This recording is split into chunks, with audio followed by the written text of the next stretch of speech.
Hey Hilltop Huskies, it's me, Miss Bermes. So it's kind of early in the morning, a little messy, but gray outside. So I thought to myself, you know what? It'd be a great morning to read a book. I'm going to share this book with you. It's called We Don't Eat Our Classmates. It's written by Ryan T. Higgins, illustrated by Ryan T. Higgins. This book just makes me roar with laughter. Roar. I said roar because there's a dinosaur here. And look at that. She's got a shoe coming out of her mouth. Wonder what this book's going to be about. I'm going to take the cover off. There's some apple juice on there. And there's a fish drinking the apple juice. Oh, I love the first page of this. Not really a page, it's just the cover. Look at all those pictures. Hanging on a string. Makes me think of the walls at school. Maybe you could do something like this at home. You could create pictures and make a gallery. Anyway, We Don't Eat Our Classmates by Ryan T. Higgins. It says, "Hey kids, you'll never be eaten by a T-Rex. They're extinct, I promise." Do you know what extinct means? It means that dinosaurs no longer roam the earth. The dinosaur age came and it went, and now dinosaurs are extinct. You just won't get to see them. But you will see birds in the sky, and birds come from dinosaurs. Fascinating, right? Okay. It says, "To Mom for passing along her love of books, and to Dad for making me a storyteller. This tells me that the author, Ryan T. Higgins, thinks a lot of his mom and dad. Maybe when you grow up, if you become an author, you can dedicate a book to your parents." Penelope Rex was nervous. It's not every day a little T-Rex starts school. You can see she's nervous. Her hands are together.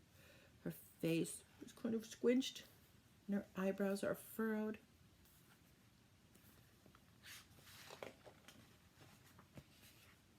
What are my classes going to be like? My classmates going to be like? Will they be nice? How many teeth will they have?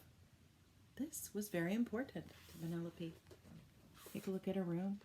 Look at all the books she has. What a lucky kid. And there's her mom. And there's even a map on the wall. And it looks like maybe Penelope's pretending to be a teacher. And she's teaching her stuffed animals.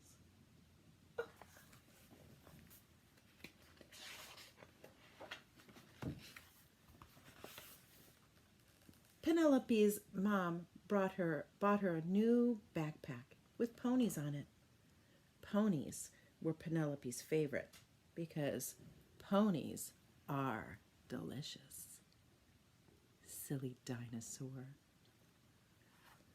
Penelope's dad packed her a lunch of 300 tuna sandwiches and 1 apple juice. And look at her lunchbox. It has a pony on it.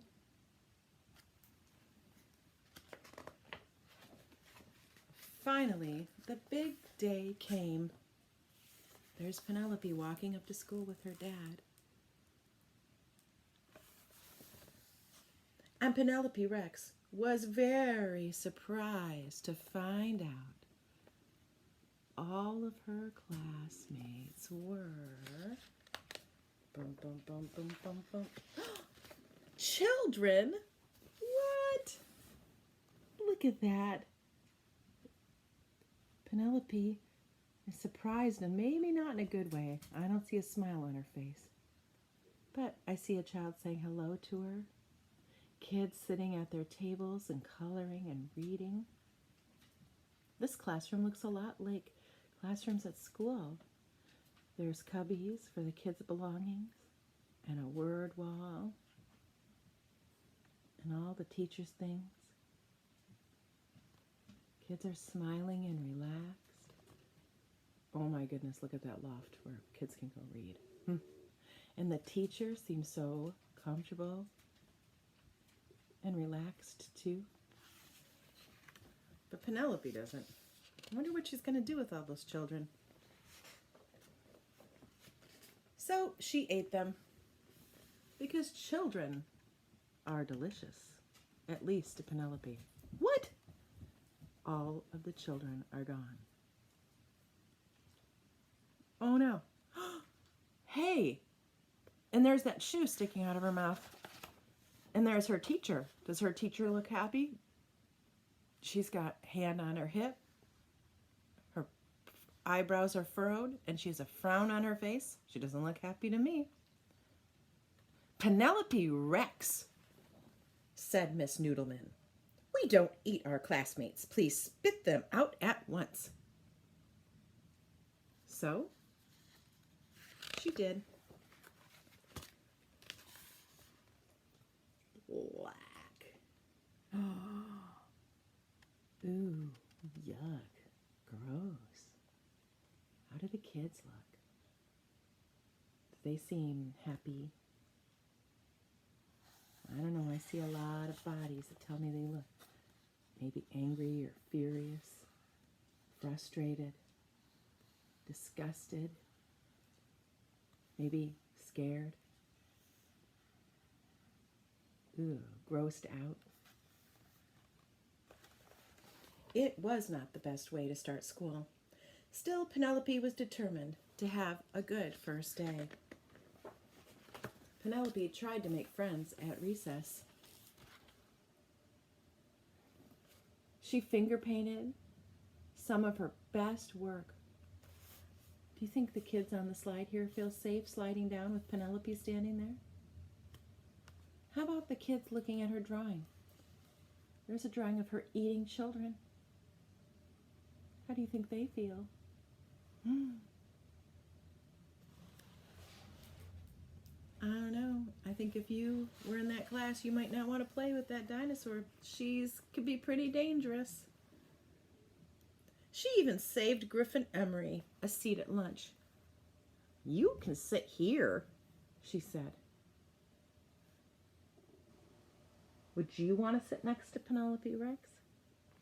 If kids were treating you bad in school, if they're kids that were being impulsive and hitting, or taking things, or making you feel uncomfortable, Penelope Rex has some bad habits, doesn't she?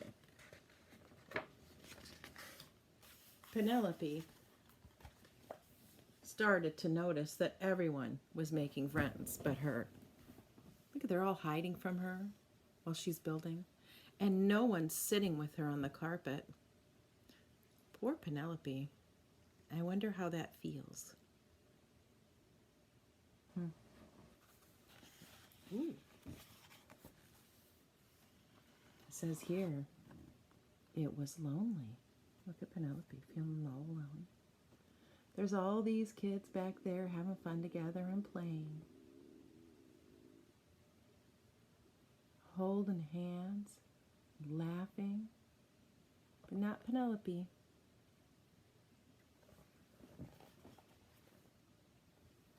Hard to make friends if you're not kind at school. When Penelope got home, her dad asked her about her first day of school. I didn't make any friends, Penelope cried. None of the children wanted to play with me. Penelope Rex, her father asked, did you eat your classmates? Well, maybe, sort of, just a little bit.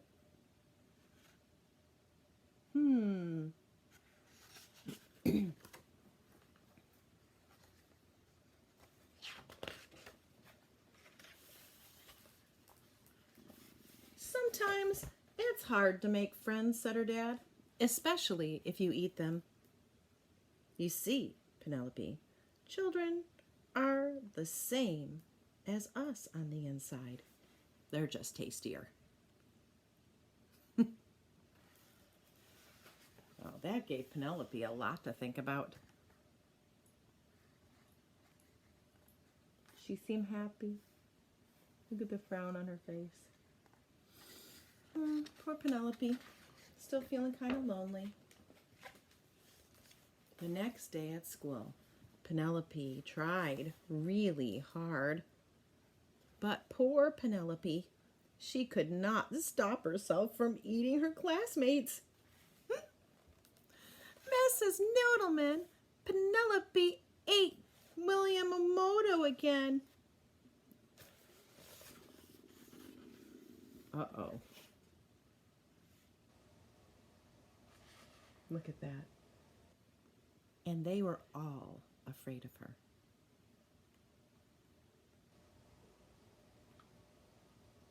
Not easy to make friends if you have bad habits like Penelope. I mean, kids don't eat kids, but there are kids who are quick to hit, quick to take things. And sometimes you just have to think about your own behavior, like Penelope's doing, and make a change. Poor Penelope, she's still lonely. Everyone was afraid of her except for Walter. This is where the story gets funny. Walter was a goldfish. Boop, boop, boop. So Penelope tried to make friends with him. Will you be my friend? And she stuck her little finger inside. All of a sudden, chomp, chomp. What is happening? Walter chomped on her finger. Eee! Cried Penelope. He's eating my finger. Way! There's a little goldfish, Walter, biting Penelope. Oh no. Well, once Penelope found out what it was like to be someone's snack, she lost her appetite for children. Look at that. And now she doesn't feel like eating children anymore because she knows what it feels like. Penelope is developing something called empathy. Penelope now understands how her classmates feel when she's not being kind. She understands what it feels like now to have somebody else eat you or try to eat you. Of course, the goldfish couldn't swallow her whole, but she has empathy now. And now that she's not biting kids, there she is sitting at a table. She's still a little afraid of Walter, but do the other kids look at them? They seem kind of peaceful, don't they? There's the teacher seeming peaceful.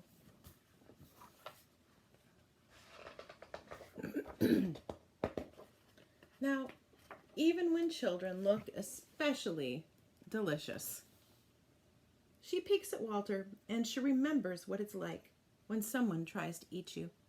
So there's Walter staring at her, and there's her peeking at Walter. And she has empathy now. She knows what it's like to have somebody treat you bad. And as she's peeking at Walter, Walter, the goldfish, stares right back at her and licks his lips.